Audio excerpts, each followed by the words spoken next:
Welcome to College Football Roundtable, your source for college football coverage, including major storylines, playoffs, can't miss game previews, and picks each week. Join your hosts, Dan, Rob, and Jordan at the roundtable for a show unlike anything else. As for Football presents the College Football Roundtable.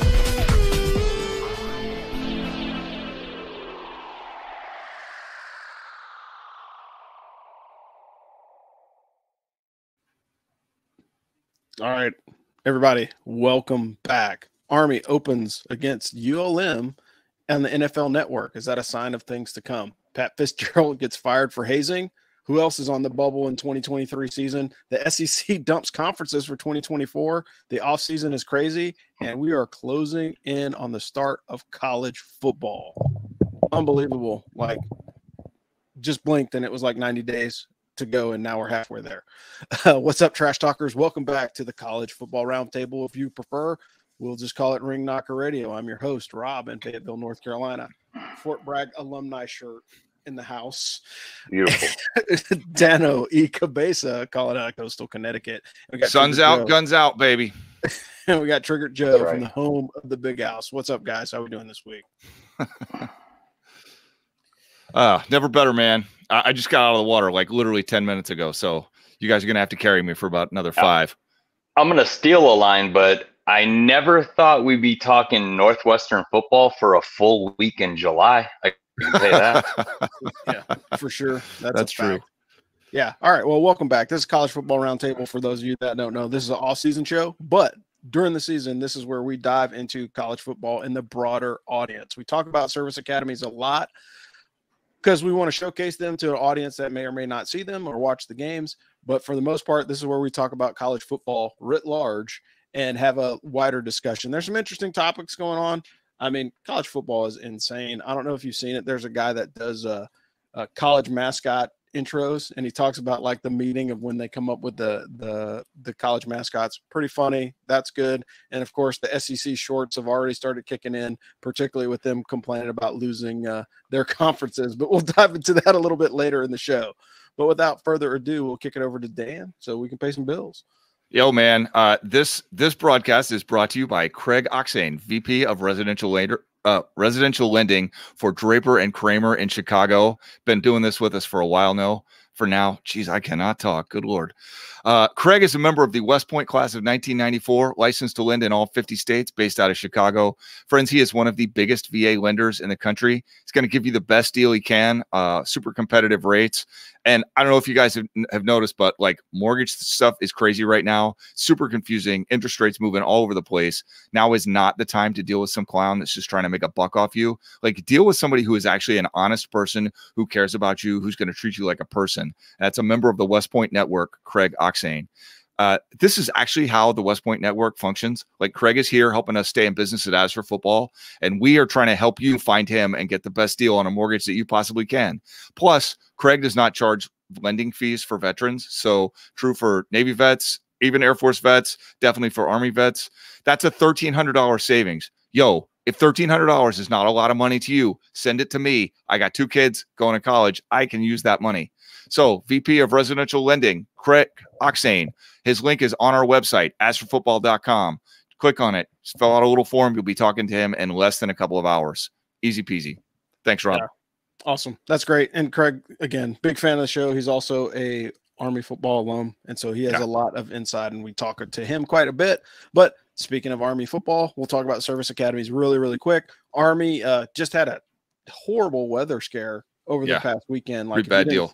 Yeah, if you didn't see that, like, I mean, and it's all over the country right now, but West Point got hit too with basically 3 or 4 days or 3 or 4 months of rain in less than a 24-hour period. So there's some huge washouts, some impacts on the academy and the local community. So keep an eye out on them and keep them in your thoughts and prayers because they are going through a trying time. And of course, it couldn't happen to a crazier time right after Beast Barrack starts to fill out. Cadet summer training is starting to happen, and then they get this giant flood. So imagine being out in the field for your first time ever, like out in a freaking shelter halves, Yeah. and you get 10 inches of rain. Yeah. Welcome to And the Army, kid. people that don't understand how devastating a flood is have never experienced one. Yeah, it's like a fire. It really is. It destroys whatever it hits.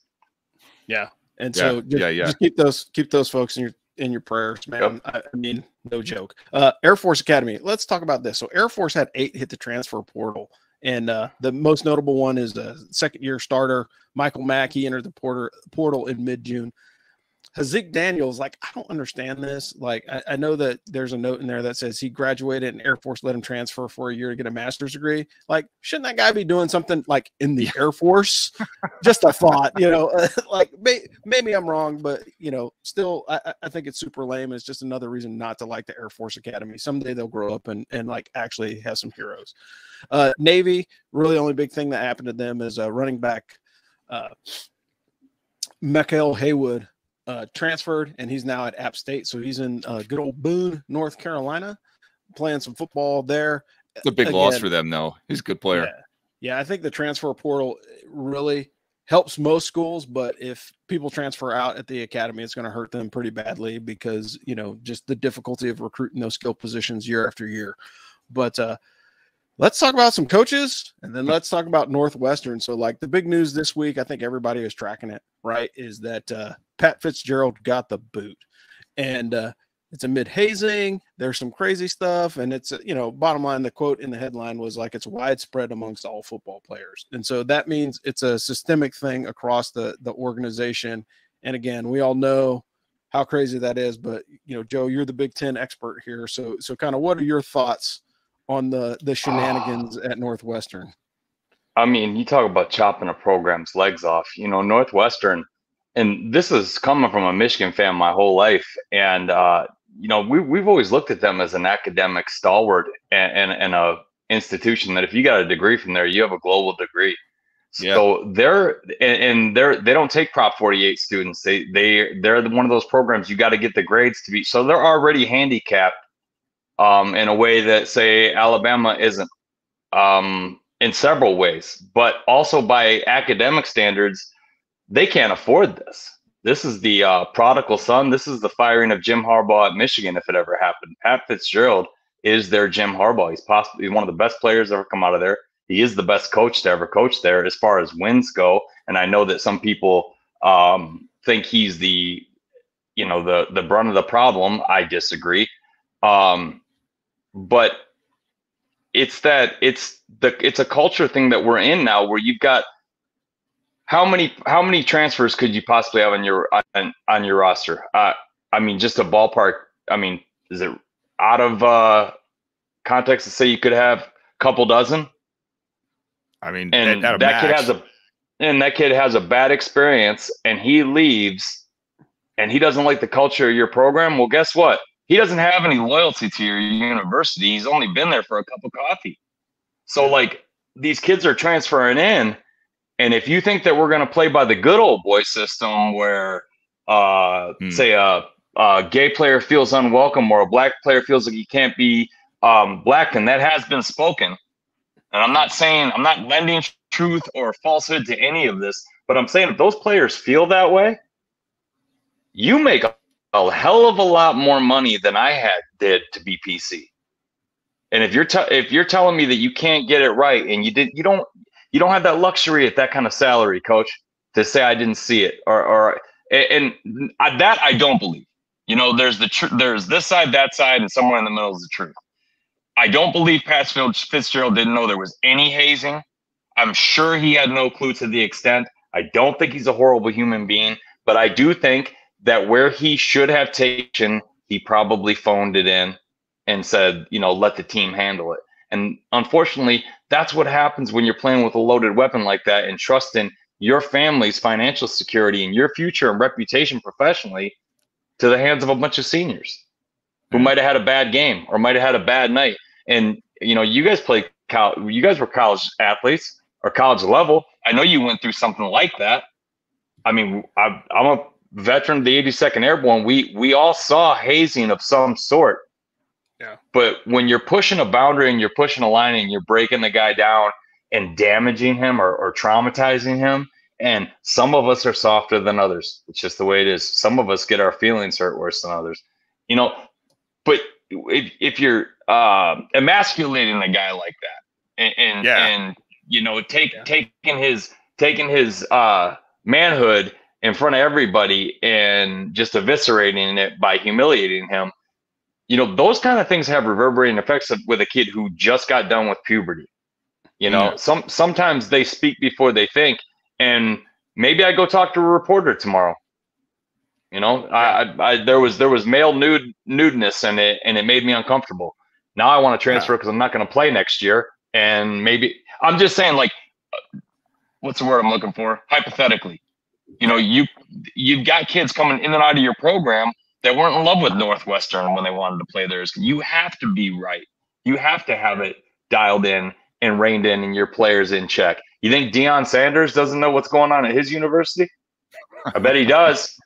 Yeah. And I guarantee you, if Colorado came in the paper and they were out in the paper, that's not old. That's not. If Colorado was on Sports Center for all these violations next year, it would be Deion's fault, and he'd probably lose his coaching stripes over it, and it'd be a long time before he got a job again. You know, everybody's got to play by the same rules. Is kind of what I'm saying. It doesn't matter how long you've been there, if you're the prodigal son, whatever, because you've got players coming in who are new to the system. And maybe they don't like the kind of music you're playing. So, you know, that's just my 2 cents. That and Northwestern is now a Power 5 school with a president who doesn't necessarily support the football team, or otherwise he would have made this decision after 2 weeks, not after 3 days, and then again after another week. So I don't think it's real important to him what happens this season. So do you want that job? Yeah, I don't think anybody wants to. Well, Ed Orgeron, the guy from LSU, I know I just crushed his name. He supposedly wants that job, so I think they can probably hire somebody. But it's you know, what the papers, the press has said, you know, this is borderline ritualistic sexual humiliation. Like that's pretty bad. I mean, what they described, obviously we're all going to take it differently, but what they described sounded pretty bad. You know, we talked about this, like we got hazed on our way back from our first away meet, right? Like basically the upperclassmen came to the back of the bus and they beat up all the plebes, and they turned their class rings around and they stamped their class crest into our forehead. Like that was hazing. And like, it doesn't piss me off that we got punched because like it's West Point. We had plebe boxing, we had wrestling, close quarters combat, sawdust pits, bugle sticks. Like you're going to get smacked around. You know what I'm saying? Like they're actively trying to teach you to take a beating. That is okay. Well, what pisses me off about it, like more so now than back then, is just, hey, I'm somehow not part of the team. Like I won my event that day, and now you're going to tell me that I'm a freshman, even though I just won my event. I'm not part of the team until you beat me up. Like, how about I take back my 9 points and you can take the L? Does that sound fun? Mm-hmm. You know, let's do it that way then. And you know, the guys who were doing the most punching, frankly, weren't the best swimmers. You know, it's just like you got one guy on the team who's kind of a sadist. And it's not like I hate the guy. Like we got along in other contexts, but yo, my man liked to hurt people and he would hit you a lot. Like just, you know, he just pop you. And this is one of those cases where they let him off the chain and my man went a little wild, you know, and I would be willing to bet that it's something like that at Northwestern. Like probably some of it was meant to be brotherly. And even there's dudes on the team that punched me that seemed like a brotherly thing and it was bonding. And like, I can get my head around that. But when it's just a guy, you can always tell when it's just somebody that just wants to F you up like that. I don't need that. And I don't need that from my teammates. And I especially didn't need that at West Point where like people coming after you all the time for every goddamn thing. And now I got to get my own teammates beating me up. Like, come on, man. Anyway, you're polishing your soap for crying out loud. Yeah. I mean, like bonding rituals are okay within context, even the ones that suck. But, you know, to just let the sadists run wild within the organization, like that's where you got to police it. And I wasn't at Northwestern and I don't know exactly what happened, but somewhere between, you know, naked car washes and getting real funky, the coaching staff needed to step in. And just as long as we're sort of on this subject, let me just say our coach, Ray, put a stop to this, either my cow or first a year. So like this was back in the 90s and he realized, you know, the world is moving on. We can't be doing this anymore. So some of this just like it's the 21st century, and that the car wash stuff, some of that was kind of disturbing. Yeah. Anyway, that's another thing. Is like if you're a booster or somebody who's contributing money to that program, like how many games did you guys win last year? You shouldn't even have hazing. You like the seniors should be getting hazed. Like and obviously I know that's not realistic, but if you have a couple of seniors whose favorite part of the season is hazing, get them off your team for sure. They're cancerous. And it's guaranteed that there's somebody, and I guarantee it's not the starting middle linebacker. Somebody on that team thinks that that's the best part of the season. Yeah, and I guarantee it's not just rubbing his hands together trying to haze the freshman running back at Michigan. He's trying to win a Heisman Trophy. Winners worry about winning. Absolutely. Yeah. Absolutely. I think that's fair, and I could tell you, like, being a 50s guy, at school was interesting at best, and Dan and I talked about it, but we used to do white tornadoes, right? So literally a white tornado is you get every piece of food on the table, you grab all the milk, you grab anything that's basically white, right? And you make the guys drink it. And yeah, it's kind of a haze, but like when you're trying to cut weight, if you got stuff coming out of both ends, it actually helps you lose weight. So it actually reinforced, the torture that we were doing to ourselves. Doesn't make it any more or less right, but it actually puts you, it wasn't physical harm, and you could always say no. And, we'll look at you sideways. We'll probably think that, you're less than, the right kind of man for the team. But at the end of the day,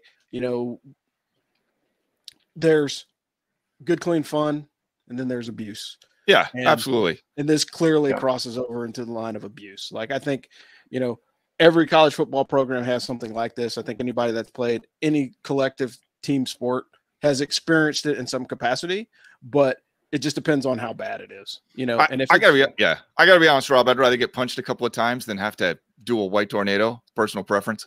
Yeah, like, dude, when you drink like 13 milks, just sock me in the gut and in the shoulder, and that'll be the end of it. It's okay. Yeah, for sure. And moving on. So, talked about some hazing, but speaking of hazing, Joe's going to haze somebody in the college football arena. So, who is your Blue Falcon of the week? Oh man, it's you can't take the spotlight off of Northwestern. Not that they need any more bad press, but in the beginning of the week, I was feeling a little stronger about it than I am now, but I'm still going to roll with Michael Schill, and not for the reasons that everybody thinks. Yes, this is the president of Northwestern University and not a football guy, obviously. But when he came out and said the suspension was my decision and my decision alone, and then he comes out and almost completely contradicts himself within 2 sentences by saying, after further reflection, the firing was also my decision and my decision alone. I disagree. I think you got outvoted by somebody with a bigger wallet. And if your coach would have went 9-3 last year, this might not have hit the paper. There I go with the papers again. This might not have hit the press the same way, and it might not have been received by everybody else in the room that helped you decide to fire Pat Fitzgerald. It might not have been received the same way. So my whole thing is, don't go out there and say, well, yes, this was my decision alone, and I thought he needed to go, because you thought he needed to be suspended for 2 weeks. Then you were educated, whether you educated yourself or everybody else came in for you, and then you decided, I can't get away with that, so I have to fire him. So one of them was your decision. You can't have both. So I'm going to say that's my Blue Falcon just because I'm a football guy, and I know there's a lot of good seniors who are probably straight A students at a great academic university and, scholar athletes who just had their senior season destroyed. Not saying Northwestern was going to be that great. They were 129th in returning production on a really bad team. So they were probably going to get thumped. And in the Big Ten, if you're Purdue or Michigan State or Indiana or Illinois, you could go 7-4, you could go 4-7. That's just the way the Big Ten rolls. Northwestern is going to be in the dark ages for a while in the Big Ten, at least 4 or 5 years. And I would say Ed Orgeron would be a humongous get for them. And if they could get him, hang on to him with both hands. Because, a big name hire at this point can't do anything to hurt you. Absolutely. But yeah, Michael Schill, you're my Blue Falcon of the week, because Northwestern football is on life support, sir. And it's not your fault, but it wasn't your decision to fire Pat. We all know it. Yeah. Awesome. Yeah, we're going to talk about some other coaches that are on the bubble, but without looking at too deep into the outline, let's think about Dan. Who do you think is on the bubble right now as a coach? I mean, there's some sports writers that think some things, but here's some other folks that are kind of in there. So, what are your thoughts? Yeah, so I don't think Brian Newberry, the new coach at Navy, is on the hot seat, but like James from Brigade Review has, he called me Saturday. I was in the grocery store and we talked about this for like 45 minutes while I'm looking for tomatoes. He gave me this whole dissertation on why Navy really has this team that should win like at least 8 or 9 games and probably 10. So I'm going to say that if Brian Newberry and that Navy team can't win at least 7 for sure, that he's going to draw a lot of heat from that Navy fan base, because if Coach Ken was still there, I think everyone would be looking for them to win 10 this season. Yeah, I think that's fair. I think a lot of people are looking at that. And I think, and we talked about this in the offseason at the end of the year. That's probably why Chet let him go. Yeah, he had to. Because, I can't fire a guy after he wins 10. And if you do, wow, okay. Just different kind of perspective on football, I guess. Joe, what about you? Yeah, if you have a Navy team that people are expecting 8-9 wins out of, 6-6 ain't going to cut it. They can't just reload like Ohio State. The good teams are hard to find in the service academies. I'm going to go with the easy one here and say Neil Brown of West Virginia. I'd say it's the hottest seat in college football. 3 losing seasons out of the last 4 with back-to-back losing seasons. And, that's the only show in Morganton. There ain't nothing else going on Saturday. And not winning back-to-back seasons ain't gonna cut it with the locals. The natives are restless, and new AD Ren Baker, he chose to opt in and keep Neil Brown for the season. But I think after a slow start in Morganton, that could spell the end for Coach Brown. They haven't had 3 losing seasons in 45 years. Wow, in a row. Wow. Yeah, that's fair. Do you think he gets the axe early, or do you think they ride it out for the season? I think if they jump off to a 2-4 start or something like that, get a couple games under 500 inside of the first 6, he could be in deep trouble. And I tell you, Jimbo Fisher would be an expensive fire for Texas A&M to the tune of about $70-80 million. But if they have another losing season in College Station, things could start to heat up down there. It's wild. That story for Texas A&M to me just blew me away, because they brought in this top tier recruiting class. They had all this NIL money behind them and then imploded. It's like, when's the hazing story coming out for Texas A&M? Like, something is going on there. Yeah, I'd be curious to know. Yeah, because it's crazy. Like, I'm going to go out on a limb and say these 2 coaches are on my list. One is Ryan Day, because I think if he doesn't beat Michigan and make it into the playoff again, with a clean O record, people are going to be upset. Like there's 2 coaches in college football. It's the Ohio State coach, whoever it is. I know you won't be, Joe, but the Ohio State coach, whoever it is, and Nick Saban. If those guys don't have an O at the end of the season and they're not national champions, their fan base and their alumni are not happy. And so I think he's on the bubble. I don't think if Ohio State doesn't beat Michigan this year, there's going to be some grumblings to get rid of. They're going to be playing that game right down the road too, so it's going to be tough to win this year. Yeah, I think he's got to come up here and do it. He's going to have some eyeballs on him, and I think Lincoln Riley, man, USC spent way too much money to get him in. You've got a returning Heisman Trophy quarterback, right? So there's no reason for them not to do well. And oh, by the way, this is their last year to do it, because if they're jumping over into the Big Ten, they're going to be taking some lumps big time next season. And so it's going to be very, very hard for them to keep it squared away. I think Lincoln Riley was hired to win a national championship at USC. I don't think he can.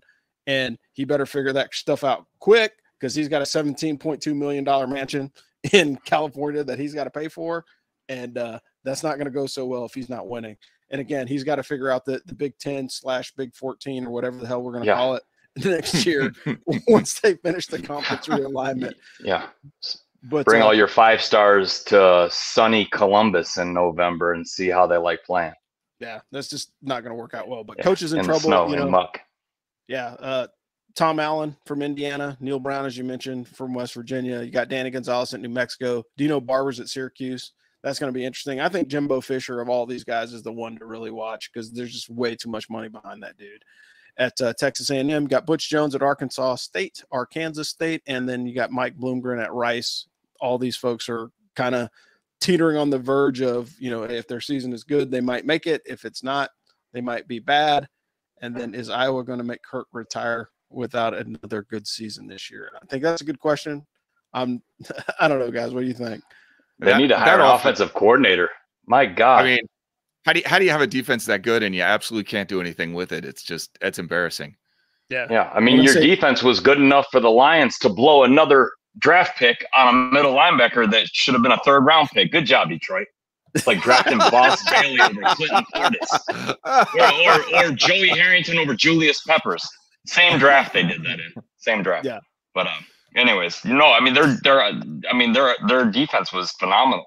Their offense, my God, I think Ambien takes their offense when it wants to go to sleep. Yeah. Nice. All right. Hey, moving on. So, hey, Buyer Barn. We got a sponsor here at Ask for Football, Buyer Barn. Hopefully they'll re-up this year. We're hoping that they do. Buyer Barn was founded by Dan Robinson and his co-founder Dinu. Buyer Barn provides reduced health issues by reducing animal and owner contact, reduce animal fraud through a buyer-seller rating system. They are fully integrated with an auction platform with secure payments. You can buy and sell at convenience, which is at your time, and you get better market pricing because you can reach a wider audience. Buyer Barn is dedicated to helping small farmers in America and are providing a special discount to military veterans who want to assist them in the small family farm auction. Go to buyerbarn.com or go to the Ask for Football website, click on the banner, and you will get all the information that you need. We are still looking to do the goat roast. I think it'll be pretty cold. Hopefully we can have an open flame at the stadium. Roaring open flame so we don't die of frostbite. Yeah, because I think Army Navy is going to be a cold one this year, and a open flame on a goat roast is not a bad idea. Tickets sold out fast. I don't even know if all the members of the A Club got a chance to buy tickets. They went fast. Yeah, well, it's a different venue, but and there's so many people that want to go to the house that Brady built that it's not a bad idea. Like the fact that Army Navy is bouncing between all these different stadiums. At first, it's kind of like, well, I'm kind of a purist and say like it just needs to be in Jersey or Philly, but the traveling road show is actually better for football and it gets the eyeballs on them and it helps both schools. So I can't really complain. So let's talk about SEC with no division. I think it's going to happen in more than just the SEC, but I think that's a big thing. Joe, what are your thoughts on like the massive mega conferences? Do you think that you think this is the way of the future? Are we getting rid of conferences, or are we just going to, toss up our hands and hope for the best? I think it's probably a little bit of all. I think that whether it's the way of the future, whether it's the way it should be or the way of the future, I think it's the way we're going. And right now, I think the Florida Gators are just having nightmares every single night. Like, wait a minute, we can't win the East and just go get thumped by Alabama. No more runner-up games for us, huh? What do we do? But I like it for the SEC. I really do. Because and I would like it for the Big Ten as well, because I feel like the Big Ten kind of gets left out of how lopsided conferences are. Like they want to talk about the SEC West. Look at the Big Ten East compared to the Big Ten West. It's staggering how you can have Michigan State, Penn State, Ohio State, and Michigan all on one side of that conference. When those came out, Wisconsin was like, hey, thanks a lot, Big Ten. I don't know what we did to deserve that, but we'll see you at the next 10 championship games. Yeah. Once we beat Indiana. Like, it's like, are you kidding me? So yeah, there's going to be some people that don't like it, but the people that do like it are looking for, some separation, some clarity. Where's who's the real champion? Or did you just avoid us by playing in that division? So I don't know how it's going to work out. I'm excited to see it. And I can't wait to see UCLA and USC come into the Big Ten like a tornado that was going to roll through a trailer park in Kansas, just like Penn State and just like Nebraska, except they didn't. Because when you got to play Penn State, Ohio State, and Michigan in the same month, guys get dinged up. You're not going to play that with all the same players. And injuries. Every time someone talks about injuries, I love throwing back. Look at everyone's injury roster, and if you can give me one team that's got a 0, figure out what that guy's feeding them and go with that. But everybody deals with injuries. So everybody's banged up at the end of the season. And if you're playing in the Big Ten, no one's going to steamroll through the Big Ten. And I think that's pretty evident now. I think they'd have just as good a chance at going to the championship game in the SEC as they would in the Big Ten. Now, maybe they're not going to play in Alabama, but Alabama didn't make the playoff last year. I'm sorry, they hang on. They did not. They did not. Jesus. Wow. I almost had to correct myself. But, you got Ohio State and Michigan who come in there, and everyone talks about Michigan's performance. Let's not forget Ohio State was 1 point away from pulling off a huge upset, and they should have. So the Big Ten is, I think the parity is there. Yeah, and I love it. I love the fact that TCU didn't come in and lay an egg against Michigan, even though they beat Michigan. We threw 2 pick sixes in that game. Michigan threw 2 pick sixes in that game. Anytime you throw 2 pick sixes in a playoff game, chances are you're going to lose. You're not going to lose. So Michigan didn't choke. They just didn't have enough time. Yeah, that's fair. Dan, what about you? Yeah, man, we're at the point where we can stop talking about conferences and start talking about broadcast rights collectives. Like, you almost shouldn't even break this down into conferences. It's almost like which ones are on Fox, which ones are on ESPN/ABC/ which ones are on CBS. I mean, that's almost the way it shakes out, is what's the best Fox team versus what's the best ESPN team. So why do broadcast rights collectives need divisions? Like, it made sense to have divisions locally and when you were traveling there by train or whatever. But in the 21st century, I mean, divisions are great. Historical rivalries are great. But the reality is this is a business. These guys are trying to generate as much revenue as they can. They're trying to push these teams as far as they can. They're trying to make the most compelling argument that they can. And this is going to be better for that. So what can you do? Yeah, I think it's going to get super interesting on how they actually schedule, the games. Like, I'm all for it. Like, if they get rid of conferences, but bring back, the rivalries like the backyard brawl or, Bedlam, as long as we keep that, the Red River rivalry, Army Navy, for God's sakes, like, as long as those rivalries remain intact, I think everybody will be okay with changes of venue and changes of schedule, so long as they get some of those classics back. Because I think that's really one of the biggest problems with conference realignment. When people leave, then it's like, oh man, like, we love playing those guys because we played them in high school for 4 years and we get to play them in college for 2 or 3 years, maybe even 4 if we stay for that long, So now we're stripping away from that aspect of it. But I think if the NC2A and the conferences kind of sit down and say, hey, look, we want to maintain as much conference integrity as we can. We're not going to have divisional play, but we're going to have inter-conference play. And you will always play a team that you didn't play last year. So they just got to figure that out. There's all kinds of programs that do it. They do it for Pop Warner all the time to make sure that the seasons are balanced. So if they can do that in the divisions, I think it's not going to hurt anything. And like I said, if it creates space to bring in, as much as the cupcake games are good for the cupcake team, if we get rid of the cupcake games and bring back some old school rivalries from like the mid 90s, early 2000s, I'm okay with it. Yeah. You hear that, Notre Dame? Don't make your 2 biggest football stories Manti Te'o on Untold and Rudy. All right, come back and play some real football. Fair point.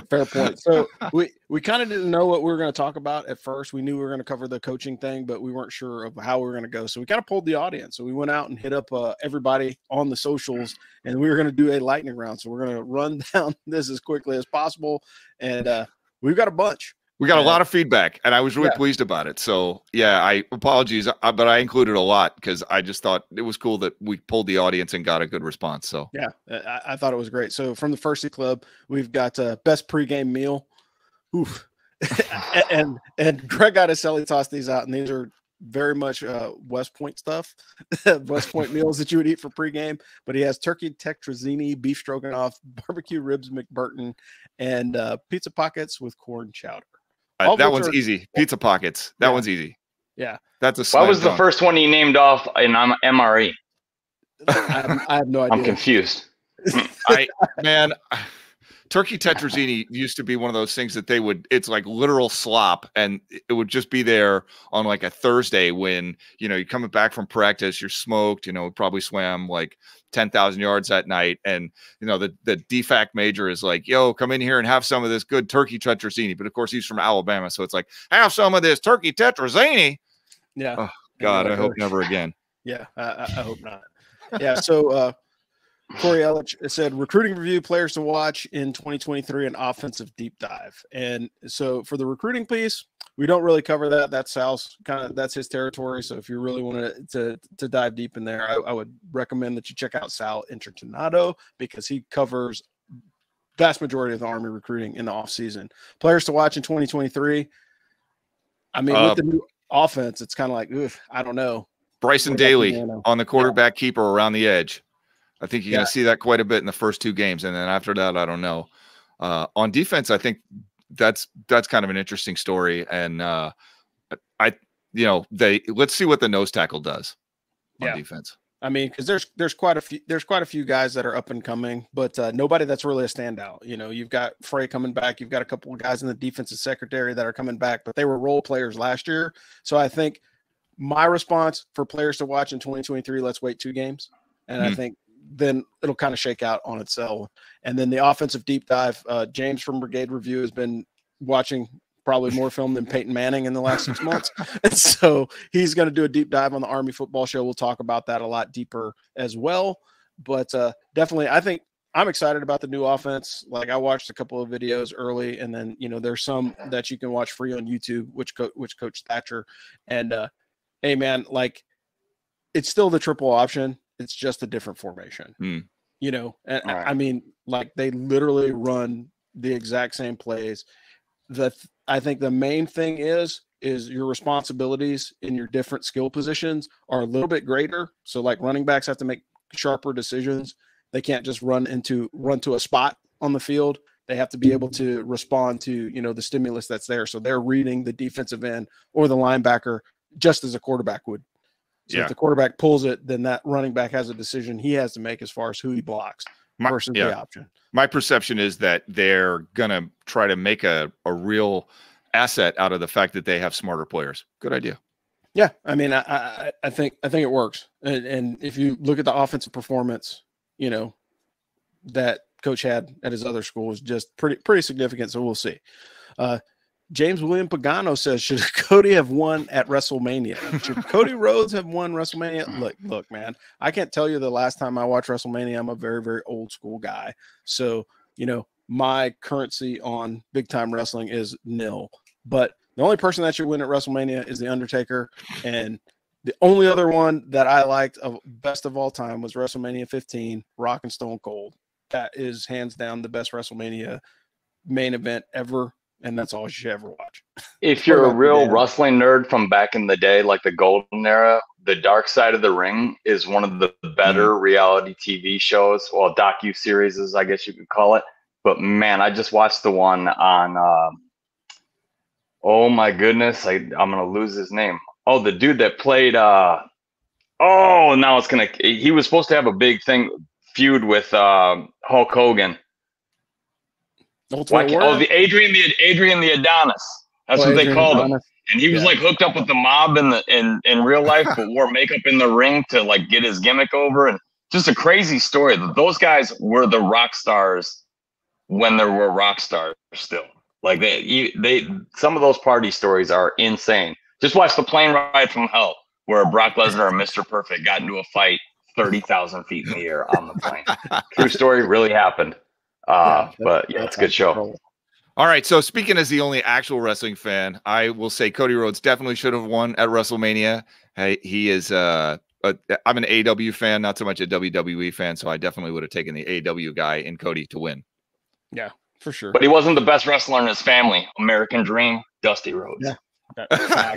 Fact. Like he's pale shadow to gold dust as well. So from BW Brennan, he's like, why does the NCAA hate accountability football? Therefore, also America. I mean, wow. That's a deep cut, folks. And the reality of it is, I mean, it's about they don't hate us. Yeah, I think it legitimately it's just misunderstood, and sadly, when you have a broadcast, the bigger the broadcast, usually the less informed the commentators are. It's very, very rare that, like, when you watch a home Army game or a home Navy game, the guys that habitually do it over and over again, they sell the teams very, very well because they know them, whereas like if I go to ESPN or some other channel or even the NFL network, I'm going to get a very gregarious, play call and, play by play and color commentary, but it's not going to be down into the weeds like a Ross Tucker would do, so I think that's really the biggest difference when, the teams travel. Were they on the NFL network last year against Troy? Yes. I remember that guy, he was real good. That color commentator, he was real good.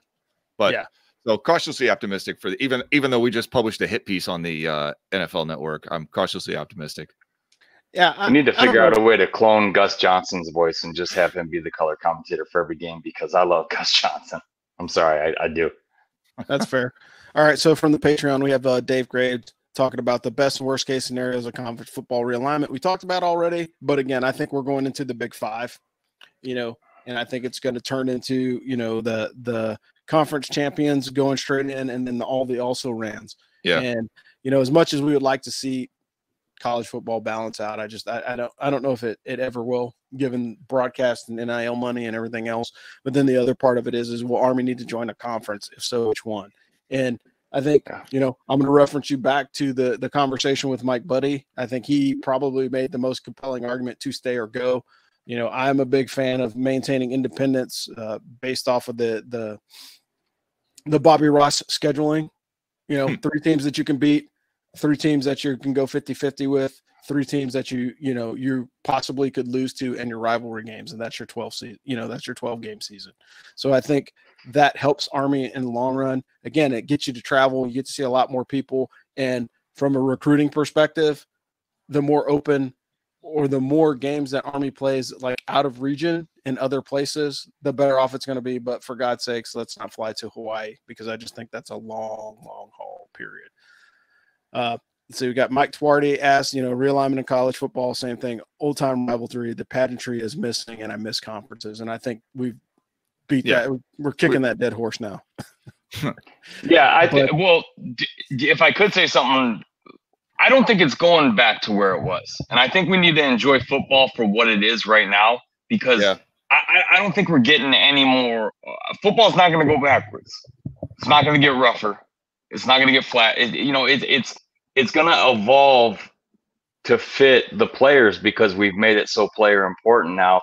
And you either like college football or you talk about the good old days and don't watch it. But it's not going back there. It can't.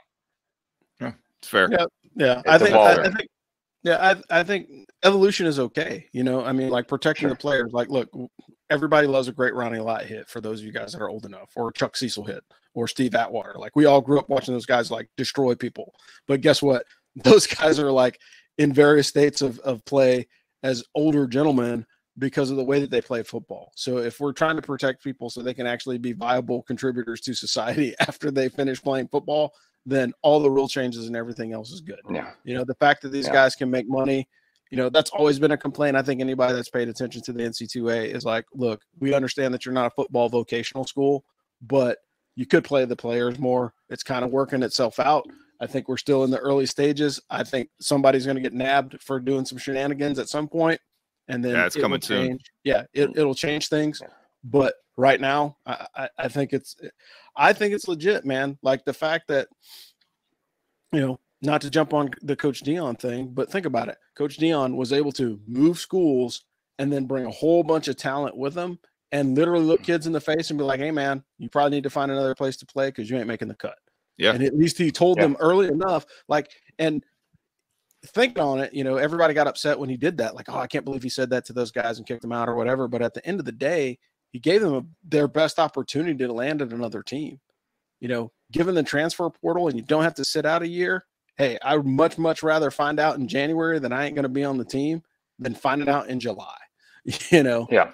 And for all the people that had a problem with it, he went into a defensive meeting room and they had a boombox playing and they didn't even stop the music. Boombox. There I go again. Didn't even stop the music. And he said, I walk in there and they got music going and everybody's having a good time. And it's, what's up, man? What's going on? And I said, you guys always play music? When a coach walks in and he goes, this is the defensive meeting room. This is the way we do things. That's a sickness. Okay. Colorado didn't always suck, but recently they have sucked. That's a sickness. Okay. When Cordell Stewart came into the big house, Michigan was afraid of that team, and they won the whole game except for the last pass. But anyways, Colorado used to be feared, and Deion's not only trying to bring his magic in there, he's also trying to bring Colorado back to a state of prominence because they've become kind of a joke. Yeah, that's fair. That's fair. And again, impact to NIL, we've talked about it, but again, I think we really just don't know. And that was from Joey Odell. Like, hey, what's going to happen? Bottom line is, it's like, look, dude, it's mad confusing. You know, I think until somebody gets caught with their hand in the cookie jar and there's a huge drastic shift on the way that NIL is handled, I think we're seeing the best and the worst of it right now. You know, kids bouncing schools, guys signing contracts with, you know, local NASCAR racetrack or whatever. So from the Twitterverse, Annie B asked about the mob. She's kind of joking, but she's not. She's like, offensive linemen are fascinating. One of her really good friends was a center for the Arizona Cardinals and a concert violinist. One was a tackle and a Rhodes Scholar, spoke 3 languages and did oil painting like Bob Ross. You know, same with the Army line. And she's just crazy about the hidden talents of the soul of the brotherhood. And her son is also one of the O linemen right now at Army. So she's not what you would call an unbiased observer. Yeah.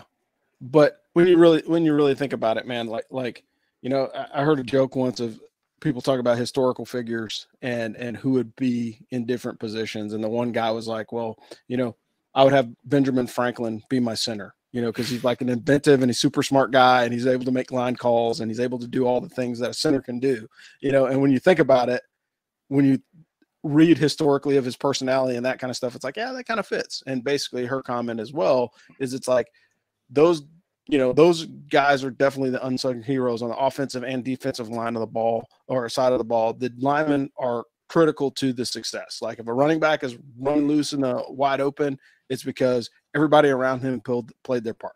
You know, same thing with defense. Like if you got super stud linebacker, that means you got some super stud defensive linemen absorbing a ton of blocks. And most people don't realize that because they may not watch the game in that fashion, you know? And so that's just one of the things is just understanding that those are some super, super talented people and all over the ball field. But like, if you really want to watch some great athletes get in and get after it every play, watch the offensive line. You don't have to do it the whole game. Just watch them for a quarter, you know, and then you can kind of see the interaction between what's going on. Cause there's guys making line calls. They're making adjustments to the plays. The quarterback, it's a pre-snap quarterback. Yeah. And they have to know all the plays that the quarterback knows, because if he calls an audible, he has to know how to adjust his blocking scheme, and he's the center of the offense, you know? So true statement. Smart dudes. Again, Michael Kufed said effective realignment on future is Army independent. We talked about that. Do we think any FCS teams are going to move up? I think the last one that popped up was ODU, right? So we had Old Dominion and James Madison. James Madison came up last year. But they just made it so that you have to pay I think it's $5 million up from $5,000 to go from FCS to FBS. That's a lot of money to have on hand for a relatively small program. Yeah, I mean, think about $5 million. That's, you know, at least 2.5 to 3 big time bowl payouts. Yeah. Or a 5 with 6 zeros behind it, because it's also that. Yeah, for sure. Just wanted to add something. I'm sorry, you guys. No, you're fine. No, but the reality of it is, it's like, got my fancy pants on, Dano. I went to college today. I see that. Yeah, I see that. That's good. But the other part of it is like, as those teams move up, the opportunity to make that money back is there if you're good. You know, dude, so like, that's a lot of money to make back. You can also lose money at the FBS level. Like teams do it all the time. Very true. Very true. But like I'm saying, so like, again, with all the conference realignment, like if I run the AAC and get a halfway decent bowl game, like I'm probably breaking even at that point. Right. You know, I mean, like, it would be interesting to look at UTSA's finances, because this is, I think, going to be their 9th or 10th year as an FBS program. They're as good as they're going to get. They're very good. Got an outside chance of winning the American this season. Like, things are going pretty good at old UTSA, but financially, like, how are they doing? No idea. It's kind of an interesting question. Yeah, I think that would be something for some research. I guess we'd have to do that. And then Sidelines at West Point asked, do do a show on the Commanders Classic, that we want to talk about that. Do we think Army and Air Force should be a neutral site game? That would have been great if our Air Force dudes would ever show up for anything other than master's degrees in transfer portal. But, and omelets with vegetables and meat at the chow hall. But I think the other piece of it is other cities that we wouldn't want, cities that don't host Army Navy take on the Commanders Classic. And I think honestly, it goes back to what Dave said on the Navy show. Like, do we really care about Air Force? I mean, we do because they're on the schedule, and yes, they are a rivalry, but like, it's like you're fighting your little brother. I mean, that's what it boils down to every year when we play those cats. I'll be interested to see how they sell at Mile High Stadium, but I have a feeling it's not going to be particularly well. I mean, Air Force just doesn't seem to travel all that well. Yeah, it's certainly not as well as the Black Knights. Yeah, but you would think that like that would be a good that's a good test for them, right? It is. You've got a freaking professional football stadium for the next 2 years maybe, I think, for all their home games, because they're redoing the stadium. So there's going to be a lot of games that may be played at the Mile High Stadium. And so this will be this will be a real test to see, like, hey, look, can they put butts in seats? If they do, all right, maybe there's something to that. And then of course we got a comment on Twitter from the Blue and Gold Report that, hey, you forgot to tag me. We didn't forget, big guy. Yeah. So yeah, like, we're not bringing it on this, bud. For these stadiums that are hosting the service academies, get your license to sell alcohol if you don't for that game, and it can be done. Michigan's AD went to high school with my dad, AD before this one, and he got the license to sell booze when the Toronto Maple Leafs and the Red Wings played, because he knew no hockey fans are going to come when there's no beer, and those tickets sold out almost instantly when they did the Winter Classic outdoor hockey game up here. He got you could get beer at the Big House, and you can't get beer at the Big House when there's college sports going on. So that does sell out when it happens. So I mean, Mile High, I'm sure they're already selling beer. You can usually buy beer when Army is at a neutral site. So like when they play in Yankee Stadium sells beer. Commanders Classic, we got wrecked at the Commanders Classic. God almighty, did we get wrecked. Like that was fun. Yeah, so for sure. And then not your attack officer. Okay, it says Army's coaching and offensive changes leading to different recruiting strategy. Anecdotally, it seems like a lot higher quality wide receiver commits. Does that mean that our typical brand of smash mouth, pound the ground, on the clock football is going away? And also in the tight end perspective, and we've talked about this, and again, we'll deep dive it on the Army football show. But the bottom line is, like, if you are a wide receiver getting recruited or tight end to Army, there's two things that you must be able to do: catch and block. Period. Like, that's it. That's been a staple for Army wide receivers for the last 30 years. Because when you have a running type offense, whether it's in a pistol set or if it's coming out of wishbone or wing bone, your wide receivers have to be able to put a helmet on the opposing player and drive them off the field. And I think that's the part that you can't teach athleticism. Guys either have it or they don't. But what you can do is teach them technique for blocking and techniques for catching. But like, what you need is a gritty, you need the Steve Largents of the world, or the Julian Edelmans of the world, like guys that just want to go out there, get after their opponents, and then catch the ball when it's thrown at them. I mean, that's basically it. And I know I'm using some pro examples, but that's what makes a great wide receiver at Army. It's not just being able to catch. Everybody in college football wants Marvin Harrison Jr. on their team, right? So long as he blocks. And why does he block? Because his dad was Marvin Harrison, right? Like, hey man, like, look, you don't just catch the football. You got to do all the other stuff on those other plays that make the difference. Yeah, Marvin Harrison Sr., he definitely he stepped up in athleticism with the misses because his son's taller than he is. So I think that had something to do with it. He looked at her. I was like, okay, well, she's almost 6 feet tall. Maybe I should marry her. And you get a 6'4" version of yourself out of it. That's what I'm praying for. My wife's almost as tall as I am. So, man, I'm hoping the little guy's about here when he's done. That's fair. Let's hope so. Yeah. Well, we were going to cover the transfer portal, but like right now, I would tell you the number one team in the transfer portal is LSU because I think something's going on down there with Brian Kelly. I mean, the kids like him, obviously. You beat Alabama and upset Tennessee. I mean, like, what They else didn't was upset that? Tennessee. Oh, it was close. It was close. It was not close. Did you see the game? That game was not close. That's not what a close game looks like. Yeah. Well, what I'm saying is the kids are feeling it down there, whatever's going on. And obviously word is traveling. So, LSU's gotten people coming in. Colorado's got people coming in because of Coach Dion. I think everybody thinks that USC is going to hang their shingle and win something because Lincoln Riley, obviously, he had 2 Heisman Trophy winners come out of Oklahoma, and then he's got a third one now with Caleb Williams. Caleb Williams, right? So, like, he can coach quarterbacks, but again, hey, man, if you're moving to the Big Ten, note to self, all you guys that are trying to slip into the Big Ten, start playing defense. You cannot play Pac-12 defense.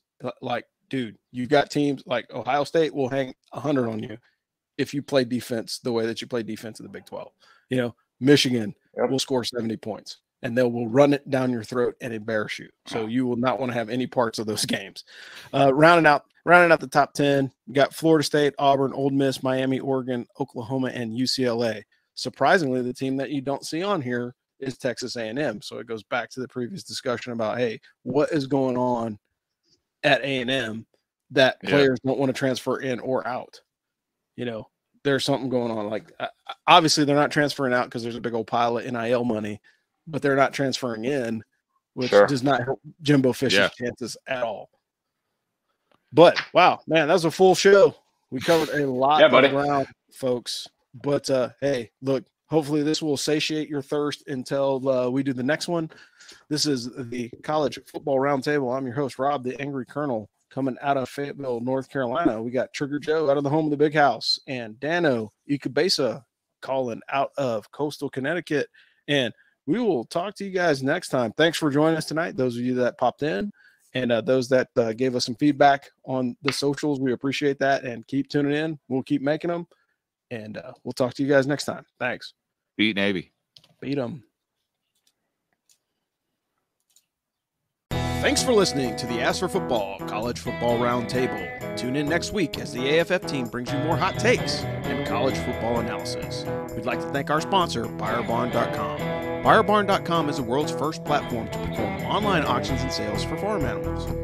BuyerBarn.com is dedicated to helping small farmers in America and are extending a special discount to military veterans who want to help in the revolution of the family farm. Go to BuyerBarn.com/military. That's BuyerBarn.com, BYREBARN.com to learn more and to get started, or email them at info@BuyerBarn.com. Thanks again for listening to Ask for Football College Football Roundtable, and as always, beat Navy.